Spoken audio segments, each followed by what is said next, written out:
साथियों नमस्कार, good evening. तो साथियों हम आ गए हैं भोपाल और हम अभी कार्यालय पर आए हैं। तो साथियों हम आज भी एक जगह गए हैं और हमने वहाँ पे जो भी जानकारी होती है अपनी 4 मांगों को लेकर हमने कलेक्ट की है।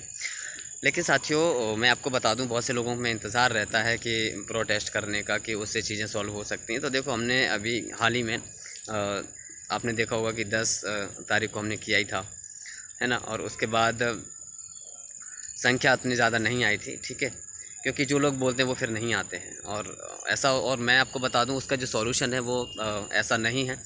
मैंने आपको कई बार कहा है कि जो प्रमुख 4 मांगों के अंतर्गत जो व्यक्ति आते हैं वो अपने स्तर पर उनको प्रयास करना होगा ग्रुप के रूप में। मान लीजिए हमारी संख्या हज़ारों में है, लेकिन हमको 10-10 की टुकड़ी में, 20-20 के टुकड़ों में, जिस तरीके से अतिथि शिक्षक अपनी मांग निरंतर कर रहे हैं अपनी नियमितीकरण के लिए, जबकि वो पॉसिबल नहीं है, फिर भी वो जिद पे पकड़े हुए हैं। तो जबकि जैसे हम दिव्यांगों की बात करते हैं तो फर्जी दिव्यांग एक्चुअल में बाहर हुए हैं, आप सबको पता है। और उसके बाद तो उनको अपनी मांग उठानी चाहिए, अपनी मांग करनी चाहिए, वास्तविक चीज़ें हैं। और प्रयोगशाला शिक्षक का रोस्टर भी आया हुआ है, माननीय हाईकोर्ट का आदेश भी है, 2 महीने का टाइम है, वो भी पूरा हो गया है। तो उसके लिए भी प्रयास करना चाहिए, न कि आंदोलन के तौर पर बल्कि एक ग्रुप के रूप में। हमें उस संबंधित विभाग से मिलना चाहिए। जैसे प्रयोगशाला के तो जनजातीय कार्य विभाग के मंत्री से मिलना चाहिए और जनजातीय कार्य विभाग में मिलना चाहिए।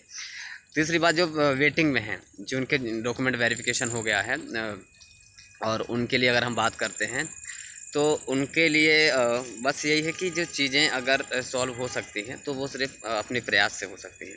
और हम तो निरंतर प्रयास कर ही रहे हैं। 4 मांगों को लेकर मैंने कई विधायकों से, कई मंत्रियों से मिल के भी उस चीज़ को सॉल्यूशन निकालने की पूरी रिक्वेस्ट की है, पूरी याचना की है उनसे। लेकिन उनका सिर्फ पॉजिटिव रिस्पांस रहता है, लेकिन कोई प्रक्रिया उस पर नहीं ली जाती है। देखो, एक ओबीसी का ही एक ऐसा मैटर था जिसको लेकर जैसे कि आपको पता ही होगा कि हम सब 51,000 पदोन्नति की मांग कर रहे थे। उसके बाद जब कुछ समय बाद जब माननीय शिक्षा मंत्री जी से मिले तो उन्होंने ये कहा था, हमारे यहाँ इतने पद खाली नहीं और हम नहीं कर सकते, लेकिन हाँ, ओबीसी के अभ्यर्थी जिनके नियुक्ति पत्र रुके हुए हैं उनके सॉल्यूशन के लिए हम पद बढ़ा सकते हैं। ये उनका उस समय का टाइम था। उसके बाद 3 महीने हो गए, उसके बाद भी फिर लोकसभा चुनाव आया, लेकिन अभी तक उसको पदवृद्धि का कोई ऐसा सॉल्यूशन नहीं आया जो हो सकता था, बट नहीं किया उन्होंने। अब हाल ही में एक आदेश जब भी 14 जून का आया, जिसमें ये कहा गया है कि ओबीसी का 13% क्लियर हो गया है, बट ऐसा उसमें उन्होंने नहीं कहा है। उसका दूसरा मैटर उन्होंने बताया है। तो साथियों मेरा कहने का मतलब है हमें प्रयास करना है सभी को अपने स्तर पे। देखो, जहाँ तक मेरा प्रयास है हम पूरे अपने स्तर पे प्रयास कर ही रहे हैं। बाकी साथियों के लिए जो भी अपडेट रहेगी हम आपको बताएंगे। तो प्रयास है, बाकी होगा कि नहीं होगा ये कुछ कह नहीं सकते, लेकिन प्रयास पूरा है। ठीक है साथियों, धन्यवाद।